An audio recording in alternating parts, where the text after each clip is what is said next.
Hi everyone, welcome back to the channel. If you can't find features like Direct My Call or Hold for Me on your Google Pixel, this step-by-step guide will help you enable them and fix common reasons why they might be missing.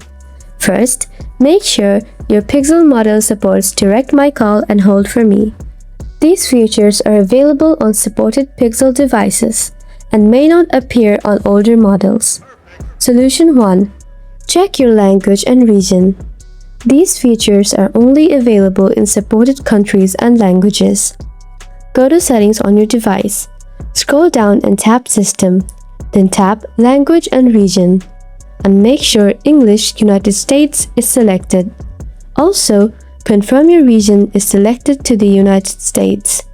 Solution 2. Update your phone app. Open the Google Play Store on your device. Then search for Phone by Google and make sure it's updated to the latest version. These features are built into the phone app, so outdated versions may not show them. Step 3. Update your Pixel system software. Go to Settings on your device. Then scroll down and tap Security and Privacy. Next, tap System and Updates. Now check for updates. Install any available system updates. Some calling features require the latest Android version and security updates. And that's how you fix the missing Direct My Call and Hold for Me on Google Pixel. If this guide helped you, please like the video and subscribe for more simple Pixel tips and tutorials. Thanks for watching!